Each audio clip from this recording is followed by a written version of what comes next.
నమస్కారం అప్టేక్ జాబ్స్కి స్వాగతం. నేను మీ వివేక్. ఇవాళ మనం డిస్కస్ చేయబోయే కరెంట్ అఫైర్ అంశాలు.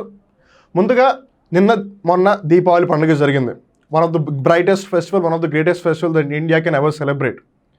ఈ దీపావళి పండుగ నాడు భారతదేశంలోని ఒక రాష్ట్రంలో ఉన్న ఒక ప్రాంతంలో ఒక చారిత్రాత్మకమైన అంశం చోటు చేసుకుంది.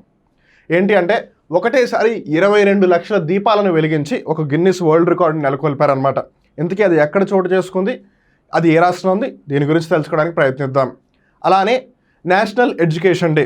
విద్య అనేది 21వ శతాబ్దంలోనే కాదు, ఎప్పటి నుంచో ఒక బేసిక్ నీడ్, ఒక బేసిక్ రైట్.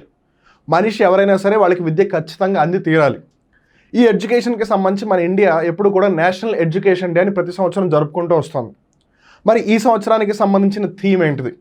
ఇంతకీ అసలు నేషనల్ ఎడ్యుకేషన్ డే అనేది ఎవరి బర్త్ యానివర్సరీ ఆధారంగా సెలబ్రేట్ చేసుకుంటున్నారు, దీని గురించి కూడా తెలుసుకుందాం. మన ఇండియాలో యూసీసీ, యూనిఫామ్ సివిల్ కోడ్, ఉమ్మడి పౌరస్మృతి అనేది ఏ రాష్ట్రంలో ఆల్రెడీ ఇంప్లిమెంటేషన్లో ఉంది అంటే చాలామంది నిస్సందేహంగా, అంటే అస్సలు ఆలోచించకుండా చెప్పేది గోవా రాష్ట్రం. కానీ మనం జాగ్రత్తగా గమనిస్తే గోవా రాష్ట్రం ఇండియాలో జాయిన్ అవ్వకముందు, అంటే ఇండియాలో కలవకముందు పోర్చుగీసుల యొక్క పరిపాలన ఉండేది. సో పోర్చుగీసుల యొక్క పరిపాలనలో ఉన్నప్పుడు అక్కడ యూనిఫామ్ సివిల్ కోడ్ వచ్చింది. సో ఇండియా స్పెషల్గా అక్కడ ఇంట్రడ్యూస్ చేయలేదు. So right from day 1 by default గోవాలో యూసీసీ ఉంది. కానీ ఇండియా పరంగా ఏ రాష్ట్రానికి మొట్టమొదటిసారిగా యూనిఫామ్ సివిల్ కోడ్ అనేది రాబోతోంది, because that's going to be quite historic as well. ఇది ఏ రాష్ట్రంలో చోటు చేసుకోబోతోంది, అది ఏ రాష్ట్రం, ఎక్కడుంది, వీటి గురించి తెలుసుకుందాం. And let me also ask you a question. There is one state which became the very first state in India to formally oppose UCC. అంటే ఇప్పుడు కొన్ని రాష్ట్రాలేమో మా దగ్గర యూసీసీ ఉంటే బాగుంటుంది అని అటువైపుగా అడుగులు వేస్తుంటే, ఇంకొన్ని రాష్ట్రాలేమో అస్సలు మాకు వద్దు అని వాళ్ళు అధికారికంగా చెప్పేశారనమాట. అలా చెప్పిన మొదటి రాష్ట్రం ఏది? దాని గురించి కూడా ఒకవేళ మీకు తెలిస్తే కింద కామెంట్ చేసి చెప్పండి. తెలియకపోతే ఈ వీడియో చూడండి, మీకు తెలిసిపోతుంది. అలానే రీసెంట్గా ఒక 3 క్రికెట్ ప్లేయర్లని ఐసీసీ హాల్ ఆఫ్ ఫేమ్లోకి ఇండ్యూస్ చేశారు, లేదు ఇంక్లూడ్ చేశారని చెప్పొచ్చు. వాళ్ళు 3 ఎవరు? అగైన్ తెలిస్తే కింద కామెంట్ చేసి చెప్పండి, తెలియకపోతే ఈ వీడియోని చివరిదాకా చూడండి. మరి ఇంకెంత ఆలస్యం, let's get into the details. First question, which site sets the Guinness record by lighting 22 lakh diyas? ఒకటేసారి 22 లక్షల దీపాలను వెలిగించి గిన్నీస్ వరల్డ్ రికార్డుని నెలకొల్పారు. ఇది ఎక్కడ నెలకొల్పారు అన్నది ప్రశ్న. Where it has been established అని. ఇది ఉత్తరప్రదేశ్ రాష్ట్రంలోని అయోధ్య ప్రాంతం ఏదైతే ఉందో అక్కడ అనమాట. అయోధ్య రామ మందిరం మనందరికీ తెలిసిందే. సరయూ నది ఒడ్డున ఈ గిన్నిస్ వరల్డ్ రికార్డుని నెలకొల్పారు. ఇక్కడ మీరు చిత్రపటాన్ని కూడా జాగ్రత్తగా గమనించవచ్చు. అండ్ ఇక్కడ ఒక అన్ఫార్చునేట్ ఈవెంట్ చోటు చేసుకుంది. Well, some people would like to talk about it, some people might not talk about it. I always feel that there are certain things that had to be put forward. We always say that India is a developing country. India ఒక అభివృద్ధి చెందుతున్న దేశం మనం ఎప్పటి నుంచో చెప్తూ వస్తున్నామా? Even ఒకవేళ మన ఇండియాని డెవలప్డ్ కంట్రీగా అనుకున్నా, లేదు పోనీ India is a rich country అని అనుకున్నా సరే, India is definitely rich country, no doubt about it. India ఒక ధనిక దేశమే, కానీ ఎక్కువ మంది పేదవాళ్ళు ఉన్న దేశం. దానికి ప్రూఫ్ ఈ ఈవెంట్లో చోటు చేసుకుంది. వెల్, ఈ ఈవెంట్కి యాక్చువల్గా అయితే పెట్టిన పేరు దీపోత్సవ్, దీపాల ఉత్సవం. ఎందుకు దాన్ని దీపాల ఉత్సవం అంటున్నారు? ఒకటి, దీపావళి పండుగ అంటేనే దీపాలు. It is all about the festival of diyas, festival of lights. It is all about the brightness. ఒకటేసారి 22 లక్షల దీపాలు, అండ్ అటు మట్టి ప్రమిదలలో వాళ్ళు దీపాలు వెలిగించడం అంత ఆషామాషి మాట కాదు. అయితే నేను ఎందుకు అన్ఫార్చునేట్ ఈవెంట్ చోటు చేసుకుంది అని అంటున్నాను అంటే, ఈ దీపాలు అన్నిట్లో ఏవైతే వాళ్ళు వెలిగించారో, దీన్ని వెలిగించడానికి 25,000 వాలంటీర్లు అందరూ కష్టపడి దీన్ని వెలిగించారు. That's absolutely fine. కానీ చాలామంది పేద ప్రజలు అక్కడికి వచ్చి ఆ దీపాలలో ఏదైతే నూనె ఉందో ఆ నూనెని దొంగలించుకుని వెళ్ళిపోతున్నారు అనమాట. ఇన్ వన్ వే తీసుకుని వెళ్ళిపోతున్నారు. మట్టి ప్రమిదలో ఉన్న నూనె, దీపం వెలిగించడానికి పెట్టిన నూనె, ఆ నూనెను వాళ్ళు క్యాన్లో నింపుకుని వెళ్ళిపోతున్నారు. ఎందుకు ఇలా చేస్తున్నారు అంటే, మా ఇళ్లల్లో నూనె కొనుక్కునే అంత డబ్బులు మా దగ్గర లేవు అని అంటున్నారు అనమాట వాళ్ళందరూ. See how unfortunate it is. ఒకవైపు ఏమో మనం గిన్నీస్ వరల్డ్ రికార్డ్ని ఎస్టాబ్లిష్ చేస్తున్నాము. On one side we are not even able to make a person buy some oil even on a festival day. ఒక పండుగ రోజు కూడా మనం ఒక పర్సన్ కనీసం కొంచెం నూనె కొనుక్కుని వాళ్ళకి కావాల్సిన ఆహారాన్ని వాళ్ళు వండుకోలేనంత పరిస్థితులు మనం ఉన్నాం. That clearly shows the reality. అందుకనే అన్నాను, there are certain things that really need to be put forward. Whatever be it, మన ఆ దేవుడిని ఒకటే కోరుకోవాలి. ఎవరికైతే తెలివి ఉందో, ఎవరి దగ్గర అయితే అవకాశం ఉందో, ఎవరి దగ్గర అయితే అధికారం ఉందో, ఎవరి దగ్గర అయితే వనరులు ఉన్నాయో, వాళ్ళందరూ కూడా నిజంగా ఎటువైపుగా అయితే అడుగులు వేయాలో, ఎటువైపుగా అయితే ఆలోచించాలో, ఏ విధంగా అయితే ఆలోచించాలో అటువైపుగా ఆ విధంగా వెళ్తారో అని మనం మనస్ఫూర్తిగా కోరుకుందాం.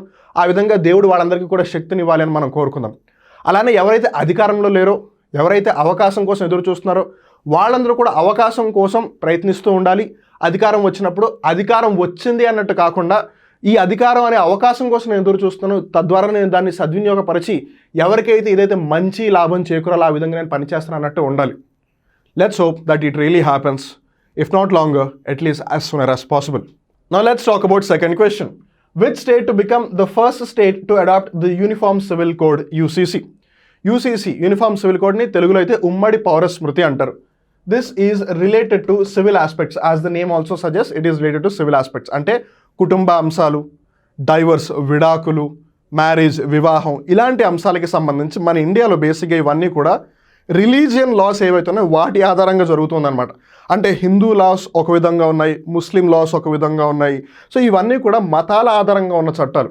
ఇప్పుడు ఫ్యామిలీ పరంగా అవ్వచ్చు, ప్రాపర్టీ ఎవరి నుంచి ఎవరికి రావాలి, లేదు మ్యారేజ్ పరంగా అవ్వచ్చు, ఎట్ ఎ టైం ఇద్దరిని వివాహం ఆడచ్చా లేదా, ఇలాంటి చాలా అంశాలన్నీ కూడా రిలీజన్ ఆధారంగానే ఉన్నాయి. అలా కాకుండా ఇర్రెస్పెక్ట్ ఆఫ్ ద రిలీజన్, మీరు హిందువా, ముస్లిమా, క్రైస్తవులా, లేదు సిక్కులా, లేదు వేరే ఇతర మతాన్ని ఆచరిస్తున్న వాళ్ళ అన్న సంబంధం లేకుండా వీళ్ళందరికీ కూడా ఒక కామన్ లా ఎందుకు పెట్టకూడదు అనేది బేసిక్గా యూనిఫామ్ సివిల్ కోడ్. దీనికి సంబంధించి ఆల్రెడీ DPSPలో కూడా ఉంది, directive principles of state policy. రాజ్య విధాన ఆదేశిక సూత్రాలలో కూడా యూనిఫామ్ సివిల్ కోడ్ ఉండాలి అనేది ఉంది. కానీ అది గవర్నమెంట్ ఎన్ఫోర్స్ చేస్తా లేదని it's up to the government, because it's not judicially enforceable. అంటే ఒకవేళ ప్రభుత్వం దాన్ని ఇంప్లిమెంట్ చేయకపోతే మనం కోర్టుల దాకా వెళ్ళలేం. It's not like fundamental rights. I hope you know it. ఇంతకీ ఫండమెంటల్ రైట్స్ ఏంటి, DPSP అంటే ఏంటి, ఫండమెంటల్ డ్యూటీస్ అంటే ఏంటి, ప్రాథమిక హక్కులు, ప్రాథమిక విధులు, రాజ్య విధాన ఆదేశిక సూత్రాలు, వీటి మధ్య ఉన్న వ్యత్యాసాలు ఏంటి, వీటి యొక్క ఆవశ్యకత ఏంటి, అసలు ఇవి ఎవరి కోసం ఉన్నాయి, ఎందుకోసం ఉన్నాయి, వీటన్నిటికి సంబంధించి పూర్తి వివరాలు తెలుసుకోవాలి అనుకుంటే అప్టేక్ జాబ్స్లో పాలిటీ సబ్జెక్ట్ ఉంది. ఆ కోర్సుని మీరు పర్చేస్ చేయండి. ఇలా వీటన్నిటికి సంబంధించిన డీటెయిల్డ్ ఆస్పెక్ట్స్ మీకు తెలుస్తాయి. Anyways, coming back. సో మీలో చాలామంది ఒక డౌట్ అడుగుతారు, సార్ ఆల్రెడీ గోవాలో UCC ఉంది కదా, మళ్ళీ ఫస్ట్ స్టేట్ అంటారు ఏంటి అని. Well, let me tell you first which is the state అనేది ఉత్తరాఖండ్ అనమాట. Let's try to answer your question. So ఇప్పుడు ఫస్ట్ స్టేట్ ఉత్తరాఖండ్ అయితే మరి గోవా ఏం కావాలి అని మనందరికీ తెలుసు. 1947 ఇండియాకి ఇండిపెండెన్స్ వచ్చినప్పుడు గోవా ఇంకా ఇండియాలో జాయిన్ అవ్వలేదు. It was still under the Portuguese rule. Portuguese ఎవరైతే ప్రజలు ఉన్నారో వాళ్ళ యొక్క పరిపాలనలో ఉంది. తర్వాత అది ఇండియాలో జాయిన్ అయిపోయింది, బాగానే ఉంది. అది ఇండియాలో జాయిన్ అవ్వకముందే పోర్చుగీసుల యొక్క పరిపాలనలోనే during the Portuguese rule UCC has been implemented in Goa. అదే అక్కడి నుంచి కంటిన్యూ అవుతూ ఉంది. సో అక్కడ బై డిఫాల్ట్ UCC ఉందని చెప్పచ్చు ఒక విధంగా. అది ఇండియాలోకి వస్తూ ఉన్నప్పుడే UCCతో వచ్చేసింది అనమాట. అండ్ ఇప్పుడు ఇండియా ఇండిపెండెన్స్ వచ్చిన తర్వాత అఫీషియల్గా మనం చూసుకుంటే Uttarakhand is going to be the very first state. ఇంకా అయితే అఫీషియల్గా అవ్వలేదు, but it is on the brink అనమాట. బ్రింక్ అంటే చివరి అంచున ఉంది అని అర్థం. సో ఇటువైపుకి వచ్చేసిందంటే అక్కడ UCC ఇంప్లిమెంట్ అయిపోయినట్టే. So that's how Uttarakhand is going to create history అని చెప్పొచ్చు. అండ్ గోవాకి ఆల్రెడీ UCC ఉంది, but remember it was already there when Portuguese were ruling over there. ఇక్కడ ఇంకో ఇంట్రెస్టింగ్ ఆస్పెక్ట్ ఏంటంటే Kerala is the very first state to formally oppose the idea of UCC. UCC అంటే ఏంటి, civil matters, family matters, marriage, divorce ఇలాంటి అంశాలకి సంబంధించి మతం, religion ఆధారంగా కాకుండా అందరికి ఒకటే చట్టం ఉండాలని బేసిక్గా UCC కాన్సెప్ట్. అయితే కేరళ అంటుంది ఇండియాలో మొత్తం డైవర్సిటీ కదా, భిన్నత్వం చాలా ఎక్కువగా ఉంది కదా, మనం ఆ భిన్నత్వాన్ని గౌరవించాలి అని చెప్తాం కదా. మరి అలాంటప్పుడు వీళ్ళందరికీ సంబంధించి మనం కామన్ చట్టం పెడితే మనం ఆ భిన్నత్వాన్ని గౌరవించినట్టా, గౌరవించకపోయినట్టా? మన ఇండైరెక్ట్గా ఏదైతే ఫెసిలిటీ లేదా ప్రివిలేజ్ ఉందో డైవర్సిటీ అనేది మనం దాన్ని డిస్రెస్పెక్ట్ చేసినట్టు అవుతుంది కదా అని కేరళ రాష్ట్రం అంటోంది. So that's how Kerala has become the very first state to formally opposite. అంటే ఎట్టి పరిస్థితుల్లో కూడా ఉమ్మడి పౌరస్మృతి అనేది అధికారికంగా రావడానికి వీలు లేదు అని కేరళ రాష్ట్రం చెప్పిందనమాట. సో ఒకవైపు ఏమో ఆల్రెడీ ఒక స్టేట్లో ఉంది, ఇంకొన్ని రాష్ట్రాలు ఏమో అటువైపుకి అడుగులు వేస్తున్నాయి, ఇంకొన్ని రాష్ట్రాలు ఏమో వద్దు అంటున్నాయి. సో UCC అనేది ఉండడం మంచిదా కాదా? వెల్, అసలు UCC అంటే ఏంటి, దీని గురించి పూర్తిగా తెలుసుకోవాలి అనుకుంటే ఆల్రెడీ అప్టేక్ జాబ్స్ యూట్యూబ్ ఛానల్లో UCCకి సంబంధించి ఒక కరెంట్ అఫైర్ ఎపిసోడ్ ఉంది. దాని గురించి మీరు తెలుసుకోండి, ఆ వీడియో చూడండి. అండ్ మీన్ వెల్ మీకు ఒకవేళ ఆల్రెడీ UCC అంటే ఏంటో తెలిస్తే కనుక UCC ఉండడం మంచిదా కాదా?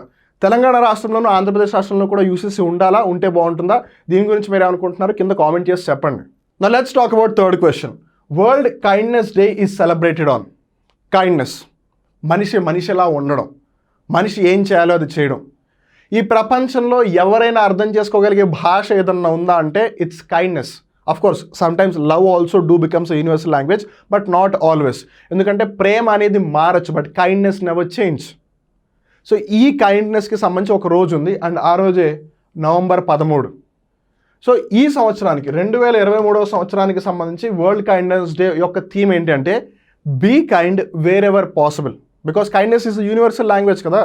సో మీరు ఒక పాకిస్తానీతో ఉన్న, ఒక ఆఫ్ఘనిస్తానీతో ఉన్న, ఒక అమెరికన్తో ఉన్న, ఒక కెనడియన్తో ఉన్న, ఒక ఇజ్రాయలీతో ఉన్న, ఒక పాలస్తీనియన్తో ఉన్న, ఒక ఆస్ట్రేలియన్తో ఉన్న, ఎక్కడ ఉన్నా, లేదు ఇండియాలోనే మీ తోటి పక్కన వ్యక్తితో ఉన్నా సరే, మీరు సహృదయంతో ఉండడం, ఆప్యాయతతో ఉండడం, కైండ్నెస్తో ఉండడం అంత ఆషామాషం ఆట కాదు.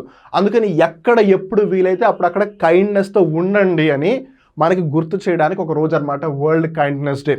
మన అందరం ఒకరితో ఒకళ్ళు కైండ్గా ఉంటేనే ఈ ప్రపంచంలో ఒక మంచి ప్రదేశంగా, ఒక మంచి ప్రాంతంగా ఉంటుంది.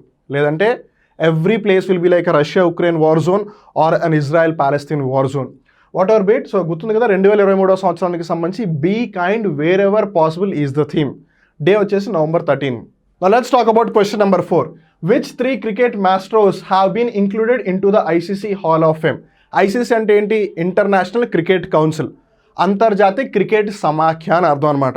సో అంతర్జాతీయ స్థాయిలో ఇంటర్నేషనల్ వైడ్గా ఈ క్రికెట్కి సంబంధించిన అంశాలన్నీ కూడా ఐసీసీ చూసుకుంటుంది. సో ప్రపంచవ్యాప్తంగా ఎవరైతే బాగా ఆడే క్రీడాకారులు ఉన్నారో వాళ్ళందరూ ఐసీసీ హాల్ ఆఫ్ ఫేమ్లోకి ఇండ్యూస్ చేస్తారనమాట. అలా రీసెంట్గా 3 క్రీడాకారులని ఇండ్యూస్ చేశారు, అంటే ఇంక్లూడ్ చేశారు ఆ లిస్ట్లోకి. సో వాళ్ళు 3 ఎవరని గమనిస్తే కనుక, ఒకళ్ళేమో శ్రీలంక దేశానికి సంబంధించిన అతను, ఇంకో ఇద్దరేమో ఇండియన్ ప్లేయర్స్.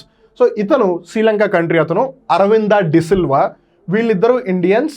ఇతని పేరు డయానా ఏదుల్జీ, ఈయన పేరు వీరేందర్ సెహ్వాగ్. వీరేందర్ సెహ్వాగ్ గురించి మనం ప్రత్యేకంగా ఇంట్రొడక్షన్ ఇవ్వాల్సిన అవసరం లేదు. అరవింద డిసిల్వా గారు శ్రీలంకన్ సూపర్ స్టార్ ప్లేయర్ అని చెప్పొచ్చు. ఆయన డయానా ఏదుల్జీ ఒకప్పుడు ఇండియా టీంకి సంబంధించి టెస్ట్ క్రికెటర్ అనమాట. సో వీళ్ళ 3 కూడా ఇప్పుడు ఐసీసీ హాల్ ఆఫ్ ఫేమ్లోకి ఇంక్లూడ్ చేసింది.